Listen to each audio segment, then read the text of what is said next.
Irmãos, vamos abrir as nossas Bíblias. Primeiro livro do profeta Samuel, capítulo 1. Vamos ler todo o capítulo 1.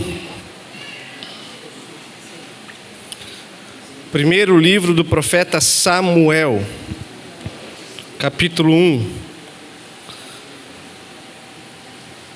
Tema: Ana, uma mãe que perseverou em oração. Então já fica aqui, feliz dia das mamães, a todas as nossas mamães, que Deus as abençoe grandemente, as encha de sabedoria, as capacite cada vez mais para essa tarefa que é um desafio, né? Um desafio. Filho pequeno, desafio pequeno, filho grande, desafio grande, né? Primeiro livro de Samuel, capítulo 1. Houve um homem de Ramataim Zofim, da região montanhosa de Efraim, cujo nome era Eucana, filho de Jeroão, filho de Eliú, filho de Tou, filho de Zuf, efraimita. Eucana tinha duas mulheres, uma se chamava Ana e a outra se chamava Penina. Penina tinha filhos, Ana, porém, não tinha. Todos os anos esse homem ia da sua cidade para adorar e sacrificar ao Senhor dos Exércitos, em Siló, onde Ofni e Finéias, os dois filhos de Eli, eram sacerdotes do Senhor. No dia em que Eucana oferecia o seu sacrifício, ele dava porções deste a Penina, sua mulher, e a todos os seus filhos e filhas. A Ana, porém, dava uma porção dobrada, porque ele a amava, mesmo que o Senhor a tivesse deixado estéril. Penina, sua rival, a provocava excessivamente para a irritar, porque o Senhor a tinha deixado sem filhos. Isso acontecia ano após ano. Todas as vezes que Ana ia à casa do Senhor, a outra a irritava. Por isso Ana se punha a chorar e não comia nada. Então Eucana, seu marido, lhe disse: Ana, por que você está chorando? E por que não quer comer? E por que está tão triste? Será que eu não sou melhor para você do que 10 filhos? Certa vez, após terem comido e bebido em Siló, Ana se levantou quando o sacerdote Eli estava sentado na sua cadeira, junto a um pilar do templo do Senhor. E Ana, com amargura de alma, orou ao Senhor e chorou muito. Ela fez um voto dizendo: Senhor dos exércitos, se de fato olhares para a aflição da tua serva, e te lembrares de mim, e não te esqueceres da tua serva, e lhe deres um filho homem, eu o dedicarei ao Senhor por todos os dias da sua vida, e sobre a cabeça dele não passará navalha. Ana continuava a orar diante do Senhor, e o sacerdote Eli começou a observar o movimento dos lábios dela, porque Ana só falava em seu coração. Os seus lábios se moviam, porém não se ouvia voz nenhuma. Por isso Eli pensou que ela estava embriagada e lhe disse: até quando você vai ficar embriagada? Trate de ficar longe do vinho. Porém Ana respondeu: não, meu senhor, eu sou uma mulher angustiada de espírito, não bebi vinho nem bebida forte, apenas estava derramando a minha alma diante do Senhor. Não pense que esta tua serva é ímpia. Eu estava orando assim até agora, porque é grande a minha ansiedade e a minha aflição. Então Eli disse: vá em paz, e que o Deus de Israel lhe conceda o que você pediu. Ana respondeu: que eu possa encontrar favor aos teus olhos. Então ela seguiu o seu caminho, comeu alguma coisa, e o seu semblante já não era triste. Eles se levantaram de madrugada e adoraram diante do Senhor. Depois voltaram para casa em Ramá. Eucana teve relações com Ana, sua mulher, e o Senhor se lembrou dela. Ana ficou grávida e, passado o devido tempo, teve um filho, a quem deu o nome de Samuel, pois dizia: do Senhor o pedi. Eucana, seu marido, foi com toda a sua casa para oferecer ao Senhor o sacrifício anual e para cumprir o seu voto. Ana, porém, não foi. Ela disse a seu marido: quando o menino for desmamado, eu o levarei para ser apresentado ao Senhor e para lá ficar para sempre. Eucana, seu marido, respondeu: faça o que achar melhor. Fique aqui até desmamá-lo, e que o Senhor confirme a promessa que você fez. Assim, Ana ficou em casa e amamentou o filho até que o desmamou. Depois de o ter desmamado, ela o levou consigo com um novilho de 3 anos, uma medida de farinha e um odre de vinho, e o apresentou à casa do Senhor em Siló. O menino ainda era muito pequeno. Depois de terem sacrificado o novilho, levaram o menino a Eli. E Ana disse: Ah, meu senhor, tão certo como você vive, eu sou aquela mulher que esteve aqui ao seu lado, orando ao Senhor. Era por este menino que eu orava, e o Senhor Deus me concedeu o pedido que eu fiz. Por isso também o entrego ao Senhor. Por todos os dias que viver, será dedicado ao Senhor. E ali eles adoraram o Senhor. Pai, estamos diante da Tua palavra, Deus, e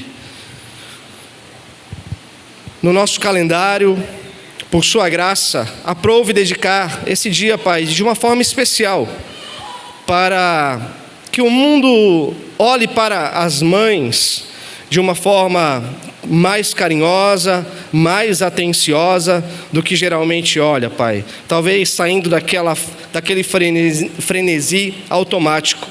E até mesmo as mães, Deus, olharem para si mesmas nesse papel tão precioso de serem mães, de terem diante de si, filhos, filhas que o Senhor as deu para que sejam pastoreados pelas suas mães. Ó Deus, e que sejam mães que oram, como nós vamos ver aqui no caso de Ana.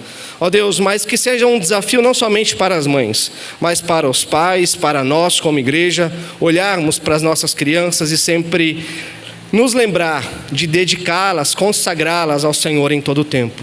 Nos ajude nesse desafio, Pai, diante da Tua palavra nessa noite, em nome de Jesus.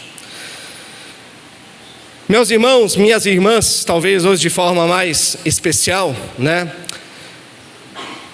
Se a gente pegar, talvez você saiba de homens, de mulheres que são resultado de oração de suas mães, que são resultado de noites, madrugadas, dias de mães de joelhos, investindo tempo em oração especificamente pela vida de seus filhos. Por exemplo, Abraham Lincoln, um estadista americano, ou o maior estadista americano que já existiu, o 16º presidente dos Estados Unidos.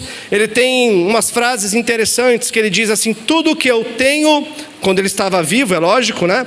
Tudo que eu tenho, tudo que eu sou, eu devo à minha mãe. E ele diz mais: um filho que tem uma mãe que ora, nunca é um filho pobre. E que as mãos que embalam o berço governam o mundo. Interessante, né? Thomas Edison, um dos maiores cientistas de todos os tempos. Nós olhamos para a história de Thomas Edison. Ele era um menino brilhante desde a sua infância, mas a escola o considerava louco pelas ideias que ele trazia às professoras. E chegou um determinado momento que a diretora da escola chegou para a mãe dele e falou: olha, nós não sabemos como lidar com o seu filho, ele só pode ser uma criança especial, uma criança que não é tão normal como as outras. E falando isso de forma pejorativa, é claro. E aí a mãe de Thomas Edison leva ele para casa com lágrimas nos olhos, chega em casa e fala para o seu filho: meu filho, a escola está devolvendo você para a mamãe porque eles não sabem lidar com uma criança tão inteligente quanto você. E aí então a mãe de Thomas Edison passou a investir e educar o seu filho à base de oração em casa também. Meus irmãos, histórias de missionários, pastores, obreiros que são levantados por Deus como resposta de oração de suas mães, o investimento de um tempo sacrificial das suas mães, com joelhos no chão, em oração pelos seus filhos, como por exemplo, Agostinho de Hipona, um homem tão conhecido na história da igreja. A sua mãe, Mônica, teve 30 anos de oração, de intercessão, joelhos no chão pelo seu filho até a sua conversão. John Wesley, aquele que é o pai do metodismo, um dos principais avivalistas de todos os tempos da igreja cristã, ele tinha outros 18 irmãos, e a mãe de John Wesley, assim como dessas outras 18 crianças, orava incessantemente, sem cansar pelos seus filhos, e John Wesley vem a se tornar um dos maiores avivalistas que já houve na história da humanidade. Ronaldo Lidório, um pastor presbiteriano, plantador de igrejas, missionário entre os ribeirinhos, um homem que se destaca também na revitalização de igrejas pelo Brasil afora, teve a sua vida na infância consagrada por sua mãe. E hoje, meus irmãos e irmãs, eu quero olhar de uma forma breve, objetiva, para a vida de Ana, dessa mulher, e através da vida de Ana, tirar algumas lições para a gente de como ela levou a sua vida de oração, como ela dedicou o seu filho Samuel ao Senhor, e como isso nos cabe como desafio claro para as mamães, não é? Mas também se aplica para a gente, né? Num contexto todo como igreja.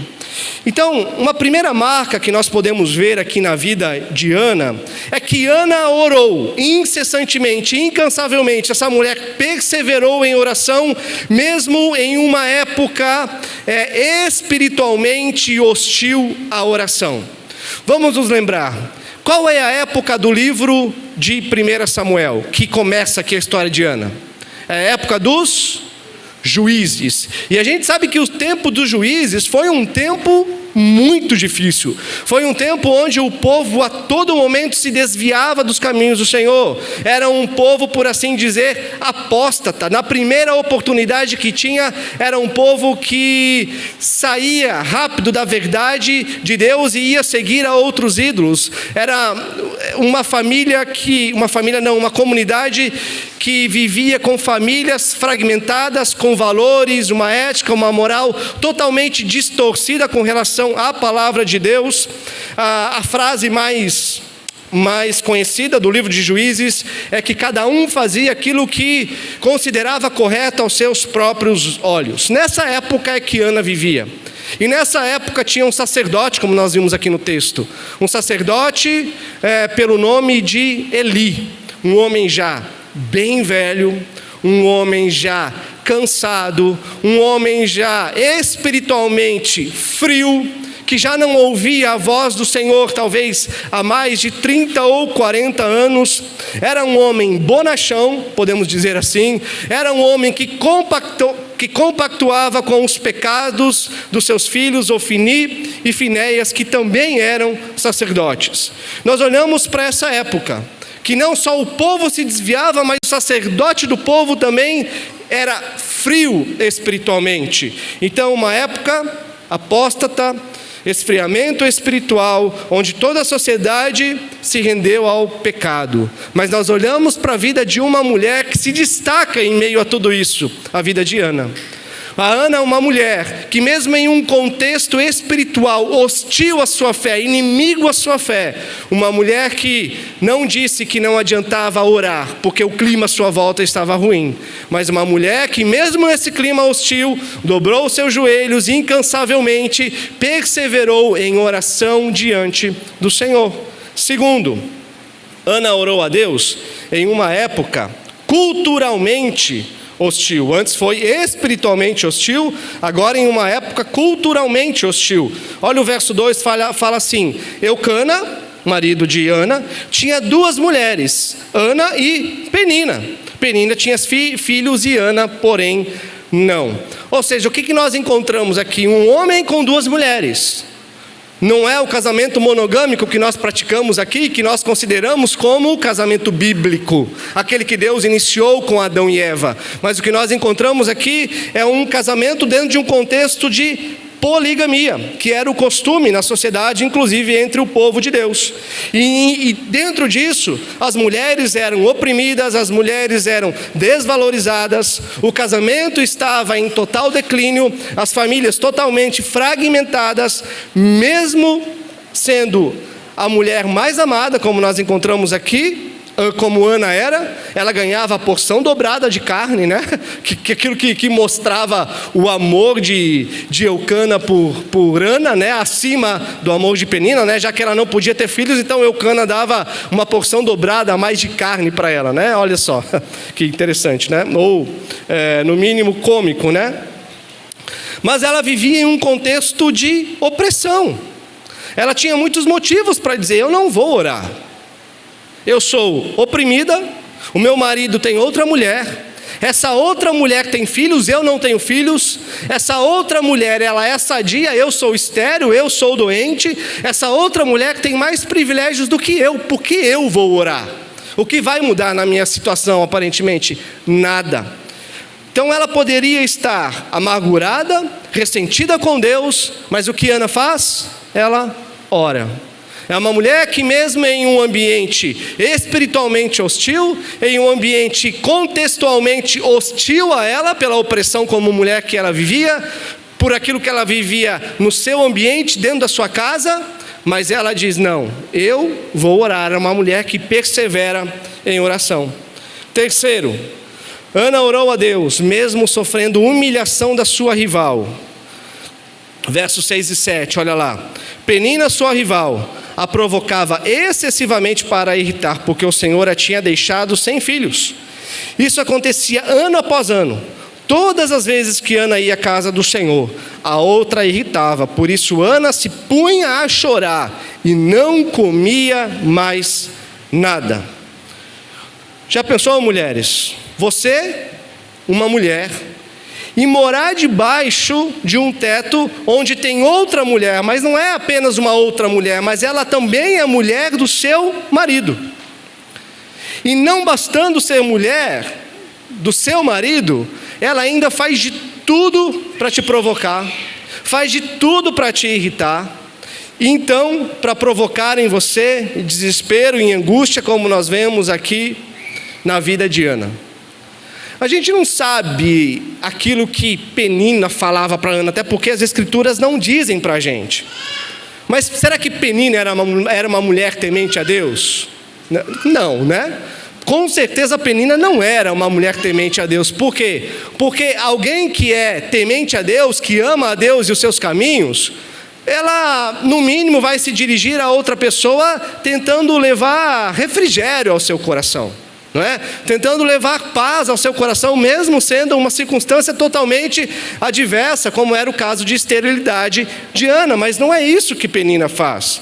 Talvez Penina dissesse, Ana, você, Ana, vai tanto à igreja, você, Ana, que ora tanto e está aí, estéril. Será que vale a pena esse negócio de ir na igreja? Será que vale a pena esse negócio de orar mesmo, Ana? Olha, eu não vou à igreja, eu não oro e eu estou aqui, tenho filhos, tenho filhas, não ganho tantas carnes como você, mas eu tenho muito mais privilégios do que você por ter filhos e a geração posterior. Acho que esse negócio de orar aí, Ana, acho que não funciona não. Talvez, minhas irmãs, Ana sofresse opressão, então, não só no que diz respeito ao casamento, mas também no que diz respeito à sua fé.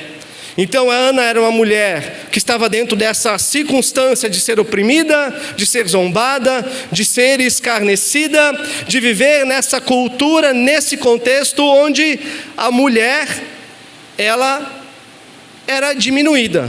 Mas, apesar desses pesares, apesar de todo esse peso, de toda essa circunstância contrária a ela, ela era uma mulher que fazia o quê? Que perseverava em oração.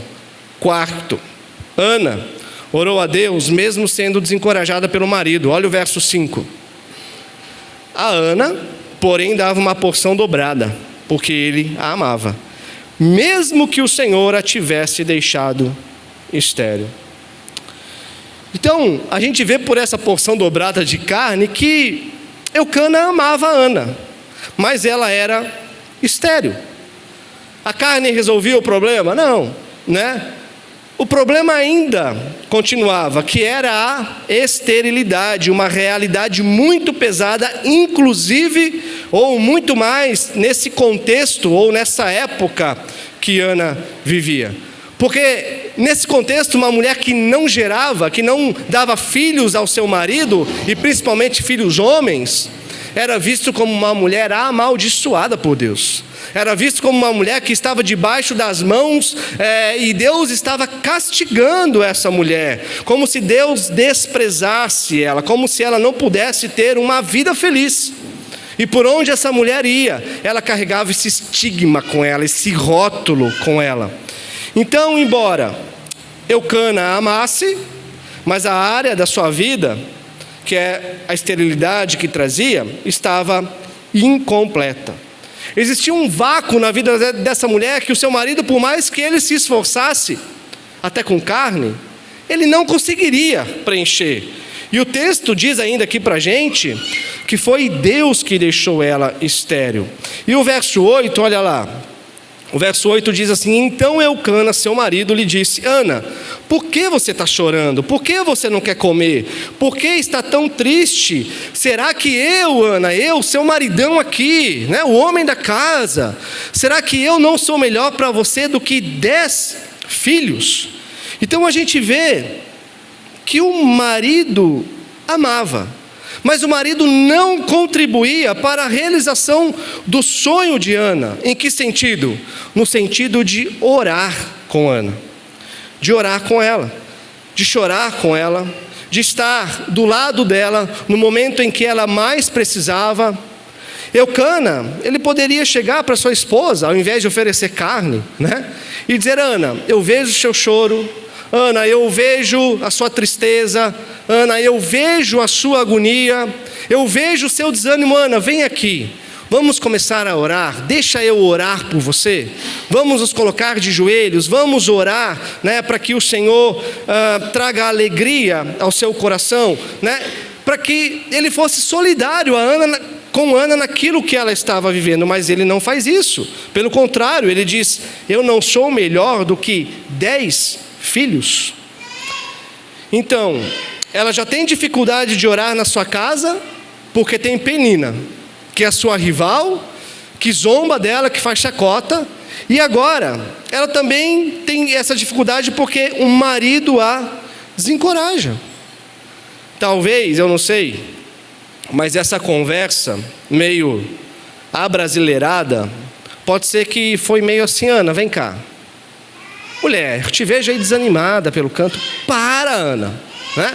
Pare com esse desânimo, pare com essa tristeza. Olha só, você tem saúde, você tem uma casa, você tem uma família, né? Olha, e além do mais, faz tanto tempo que Deus não fala com o seu povo, faz tanto tempo que Deus não opera um sinal, um milagre no meio do seu povo, que eu acho que isso nem acontece mais.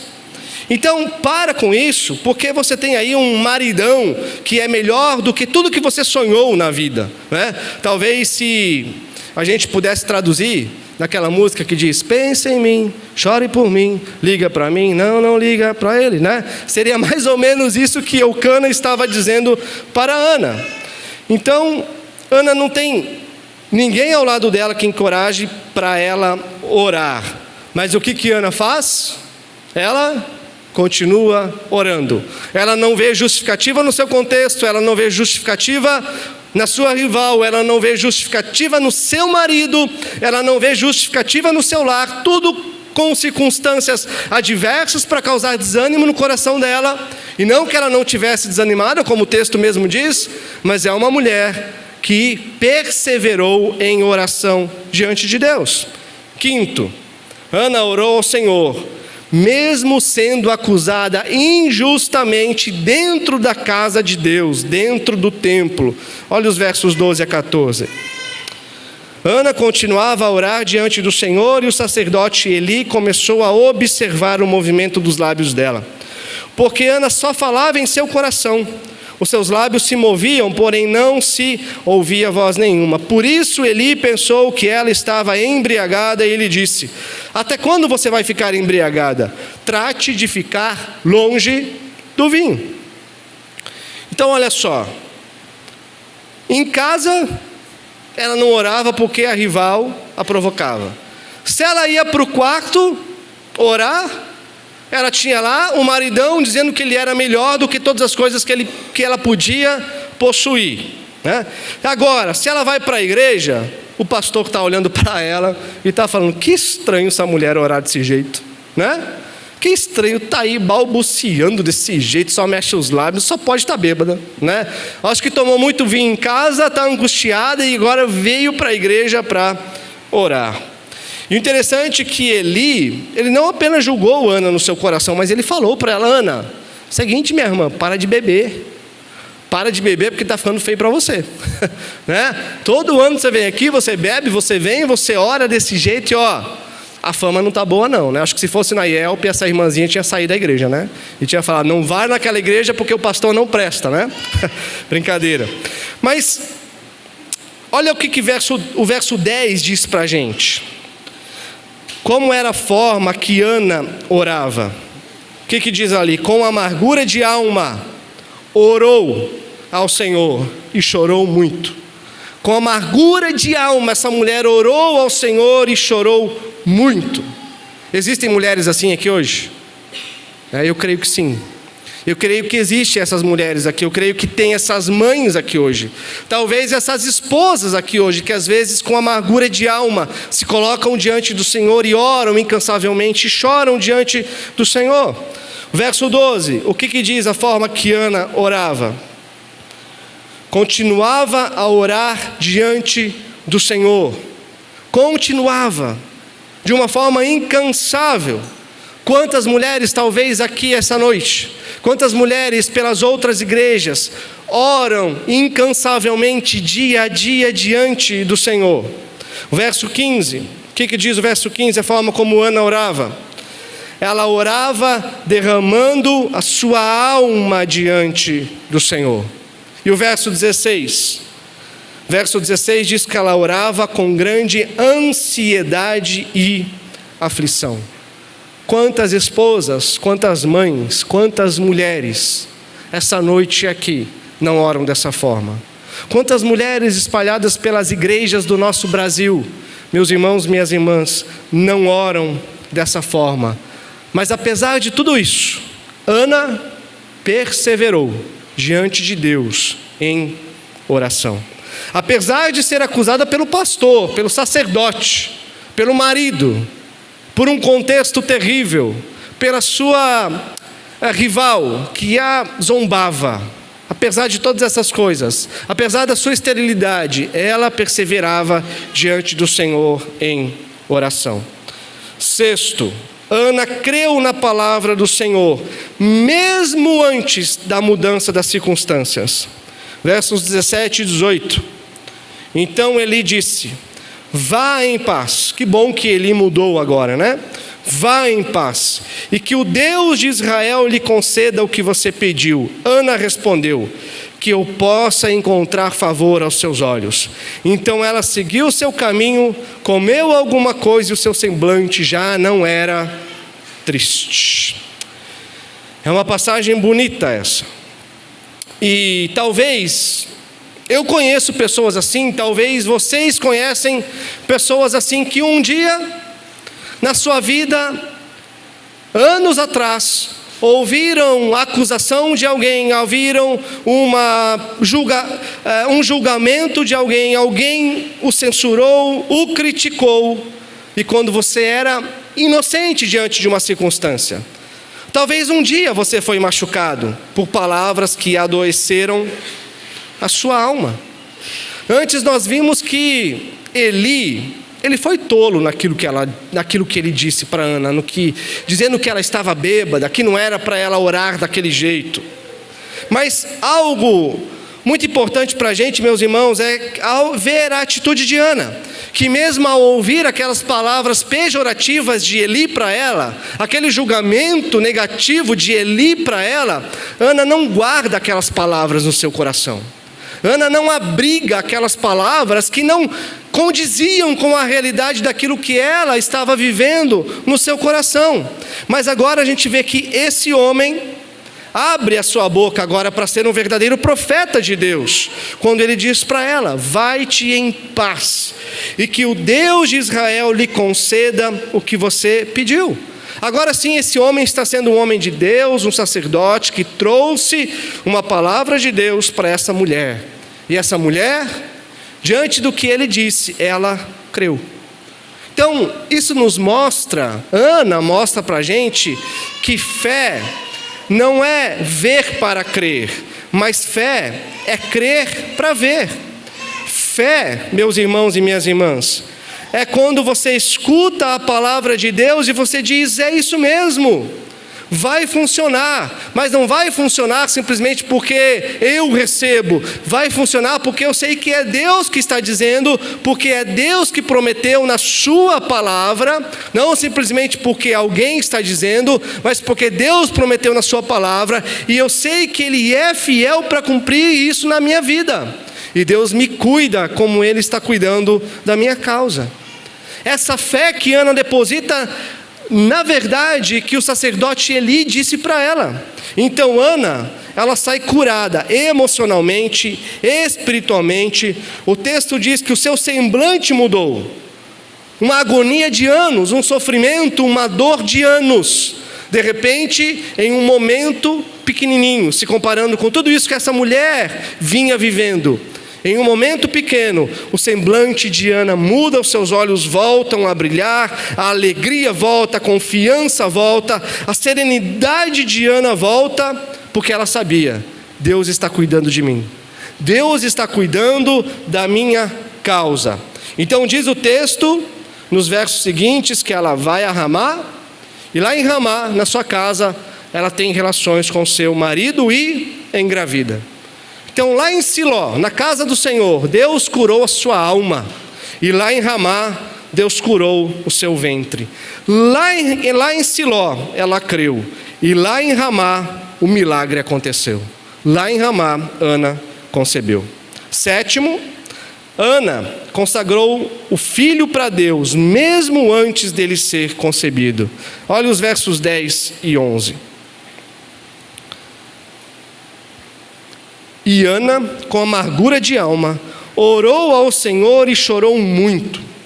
Ela fez um voto dizendo: Senhor dos exércitos, se de fato olhares para a aflição da tua serva e te lembrares de mim, e não te esqueceres da tua serva, e lhe deres um filho homem, eu o dedicarei ao Senhor por todos os dias da sua vida, e sobre a cabeça dele não passará navalha. Então Ana consagra seu filho, consagra Samuel, antes mesmo dele nascer, antes mesmo dele ser concebido ali no ventre dela. Então, antes dela ser curada, antes de conceber, Ana entende que os filhos vêm de Deus, que os filhos pertencem a Deus. Então, meus irmãos, ao pedir para Deus um filho, Ana não faz desse filho um ídolo. Ana não faz desse seu pedido, que claro vinha lá do fundo do seu coração, não faz dessa expectativa um ídolo na sua vida, a razão da sua vida. Ana, ao consagrar seu filho para Deus, ela o consagrou com um voto de nazireu. E o voto de nazireu é um voto onde a mãe consagrava o filho como dedicação exclusiva para Deus. E não é uma dedicação assim por um período determinado, por um tempo determinado, não. Mas é um tempo que custaria a vida toda de Samuel. Esse era o tempo determinado, a vida toda do filho dela. Isso é um princípio muito importante para a gente, meus irmãos. Porque Ana, ela não dá para Deus e toma de volta. Então, as mães, nós, como igreja, pais, entendemos que os nossos filhos são gerados, são de Deus, vêm de Deus, são herança de Deus, são propriedades de Deus. Por isso, os nossos filhos devem ser consagrados a Deus. Tem uma frase muito comum, eu já ouvi isso de muitas pessoas, que dizem assim: nós criamos os nossos filhos para o mundo mesmo, né? Talvez você já ouviu essa frase. Mas não, nós não criamos os nossos filhos para o mundo, ou pelo menos nós da igreja, cristãos, né? Nós não criamos os nossos filhos para o mundo, nós criamos os nossos filhos para Deus. Dedicação exclusiva a Deus, consagração exclusiva a Deus, para seguir a verdade de Deus. Oitavo, Ana entregou seu filho para Deus, mesmo diante de problemas humanamente insuperáveis.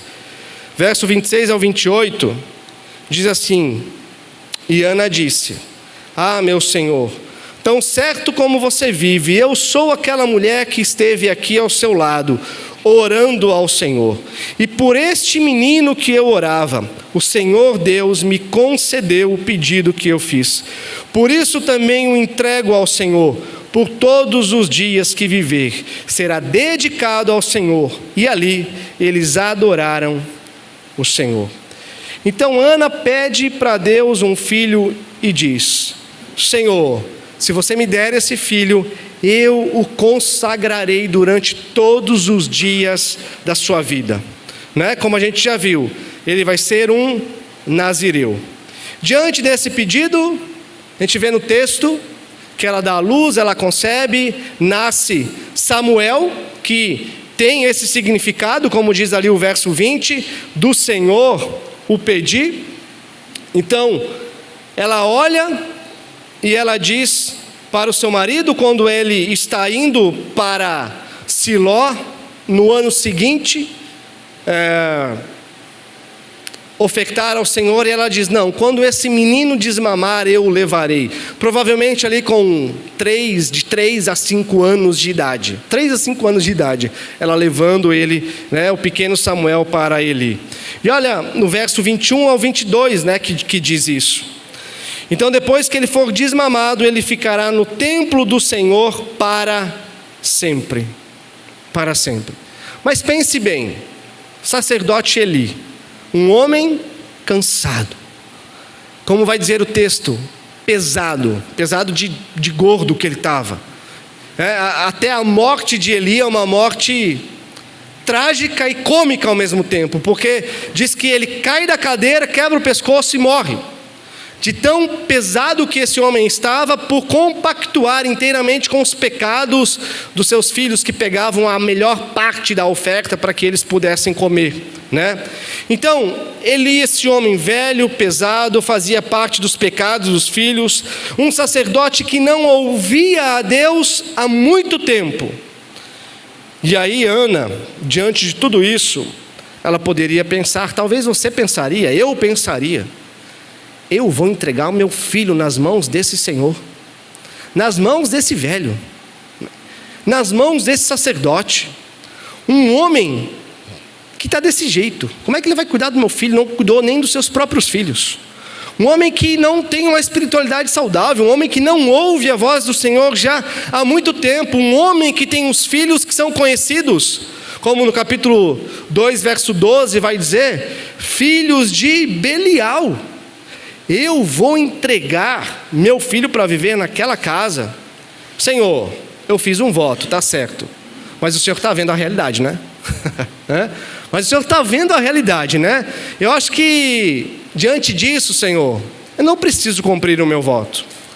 Mas o que a gente vê, meus irmãos, é que independente da situação, Ana, ela consagrou. E Ana foi e apresentou Samuel, não somente a Deus, mas ela, como tinha consagrado o seu filho ao Senhor, ela entregou ao profeta Eli. Mas muito mais do que a Eli, ela sabia que, como ela fez aquela promessa diante do Senhor, o Senhor fez com que ela concebesse, como Sara, como Rebeca. Ela conhecia a história do seu povo. Ela concebeu como essas mulheres. Ela sabia que ela estava entregando o seu filho não simplesmente para o sacerdote Eli, mas ela estava entregando o seu filho para os cuidados do próprio Senhor. Então, como é importante, mamães, consagrar os seus filhos, as suas filhas ao Senhor desde a mais tenra infância. Desde que talvez estejam ali para as futuras mamães, no ventre, concebido apenas, não é? Consagrar ao Senhor independente da situação. E isso é maravilhoso quando a gente olha para a atitude de Ana. Uma mãe que teve coragem de consagrar, entregar o seu filho com todas as circunstâncias, com todos os acontecimentos ao seu derredor, contrário à sua fé. Contrário ao seu desejo de ter um filho, contrário ao seu desejo de consagrar e de entregar o seu filho ao Senhor. Não é isso que a gente ouve de muitos pais hoje? Eu não quero ter filho nesse mundo porque está tão difícil, né? Eu não quero ter filho agora, quem sabe 1, 2, no máximo. Eu não estou falando aqui quantos filhos você tem que ter, cada casal sabe, né? Mas dando a principal justificativa de que esse mundo é muito difícil. O mundo sempre foi difícil e nunca vai melhorar, não é? E na verdade já teve períodos muito mais difíceis do que o nosso. E as famílias eram maiores. Claro, não tinha anticoncepcionais, não tinha os conceptivos, né? Acho que eu falei errado, mas contraceptivos. Obrigado, Mônica, né? Mas as pessoas tinham talvez muito mais por fé, mesmo diante de circunstâncias desfavoráveis. A mãe do pastor Hernandes Dias Lopes, eu creio que os irmãos possam conhecer. A mãe do pastor Hernandes, ela foi aconselhada pelo próprio médico na gestação do Hernandes Dias Lopes a abortar o seu filho. Mas ela disse: não, eu não vou abrir mão do meu filho. Se o Senhor me der esse filho, eu o consagrarei como pastor. E assim ele vai viver durante toda a sua vida, não é? E é isso que a gente vê, um homem que hoje abençoa e tem abençoado e abençoará muito a igreja brasileira. Então, quantos filhos, meus irmãos, minhas irmãs, servem ao Senhor hoje? Porque lá atrás tiveram uma mãe que teve a coragem de dizer: esse filho é para o Senhor, esse filho é para te servir, esse filho é para te honrar, esse filho, Senhor, é para andar na sua presença. Nós temos tantos desejos para os nossos filhos, que tenham uma melhor escolarização, que tenham uma melhor faculdade, que consigam os melhores empregos, que tenham o melhor salário, que tenham a melhor casa, que tenham o melhor carro, que vivam uma vida próspera materialmente. Mas que tal nós pensarmos totalmente ao contrário disso? Não que essas coisas não sejam legítimas e sejam boas, mas elas não são motivos de principal alegria. Não são motivos da gente olhar e ver que o futuro está garantido, muito pelo contrário. Um futuro garantido é um futuro de homens e mulheres que andam nos caminhos do Senhor, de filhos e filhas que na sua adolescência, juventude, andam nos caminhos do Senhor e assim passam a construir a sua vida de forma sólida, nos caminhos e na verdade do Senhor. Que tal nós passarmos a desejar cada vez mais isso para os nossos filhos e filhas? Samuel foi o maior sacerdote, profeta e juiz na história de Israel. Um homem que naquele tempo de plena apostasia, de esfriamento espiritual, trouxe a voz de Deus de volta para o meio do povo.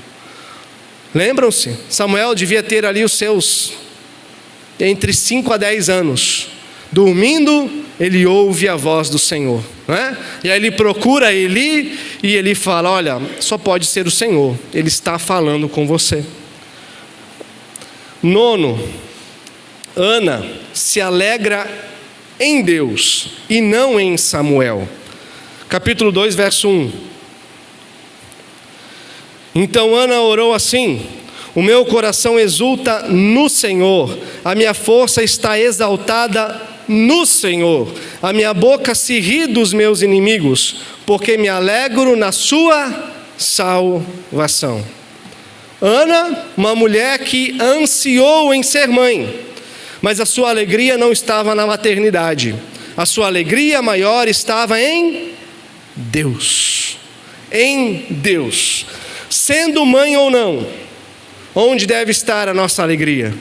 Nos nossos filhos ou no futuro filho? Não. Em Deus. Os filhos são bênçãos do Senhor? São dádivas do Senhor? São herança do Senhor? São alegrias do Senhor em nossa vida? São. Mas a nossa maior alegria não pode estar baseado nos nossos filhos, mas sim em Deus. Ana orou com insistência a Deus, mas sempre aceitou a soberania de Deus na sua vida. Versos 6 a 8 do capítulo 2, ela diz: o Senhor é quem tira a vida e quem a dá. Ele faz descer a sepultura e faz subir. O Senhor empobrece e enriquece, humilha e também exalta. Levanta o pobre do pó e tira o necessitado do monte de lixo, para o fazer assentar ao lado de príncipes, para fazer herdar o trono de glória. Porque do Senhor são as colunas da terra, Ele firmou o mundo sobre elas. Ana é uma mulher que chora, se aflige, mas que ora. Que ora por quê? Porque independente das circunstâncias, independente daquilo que ela sentia, ela cria que Deus é soberano. Que a vontade de Deus é o que realmente prevalece, independente daquilo que ela sente, independente daquilo que ela vê ao seu redor. Por isso, crendo na soberania de Deus, ela orou, perseverante, se alegrando em Deus. Então, os nossos filhos são dádivas de Deus, mas os nossos filhos não são substitutos de Deus na nossa vida. Então nós precisamos ter um tremendo cuidado, meus irmãos e irmãs, para não fazer aquilo que a nossa sociedade está fazendo no nosso tempo, fazendo dos seus filhos e filhas ídolos, tratando as suas crianças dos seus lares, não como filhos e filhas, mas como ídolos, como crianças que nunca poderão dar aquilo que os seus pais estão esperando, que somente essa satisfação pode ser encontrada no Senhor. 10º e último ponto, Ana recebeu de Deus mais do que a Deus pediu. Verso 18 a 21 do capítulo 2, diz: Samuel ministrava diante do Senhor. Olha só, que coisa linda. Sendo ainda menino, vestido de uma estola sacerdotal de linho. Sua mãe lhe fazia uma túnica pequena, e de ano em ano a levava para ele quando ia com seu marido oferecer sacrifício anual. A mãe, que ali no ministério do filho, costurando a roupa, a túnica para o filho e levando de ano em ano. Eli abençoava Eucana e sua mulher e dizia: que o Senhor dê a você filhos desta mulher. Olha ali, em lugar do filho que devolveu ao Senhor. E voltavam para a sua casa. Assim o Senhor abençoou Ana e ela engravidava. Teve mais 3 filhos e 2 filhas. E o menino Samuel crescia diante do Senhor.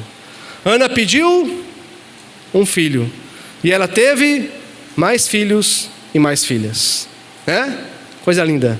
Ela pediu ao Senhor algo, e Deus deu a ela muito mais do que ela pediu. Meus irmãos, minhas irmãs, Deus pode fazer muito mais do que nós pedimos. Não é isso que nós temos na palavra?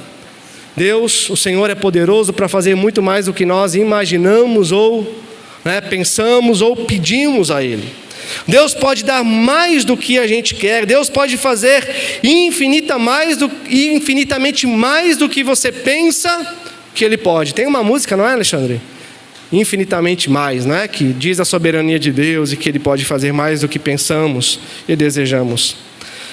Então, concluindo, eu quero dizer que talvez você, minha irmã, seja essa mulher que por algum motivo ora.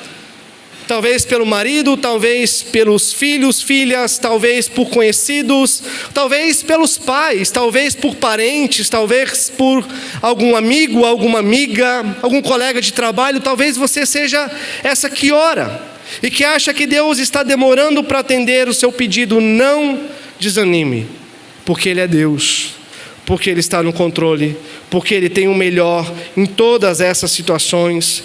Então, angustiada, mas não abatida, cansada, mas perseverando como Ana.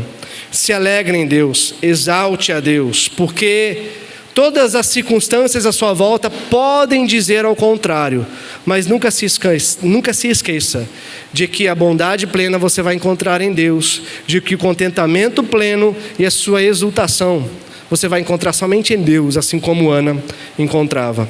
Amém?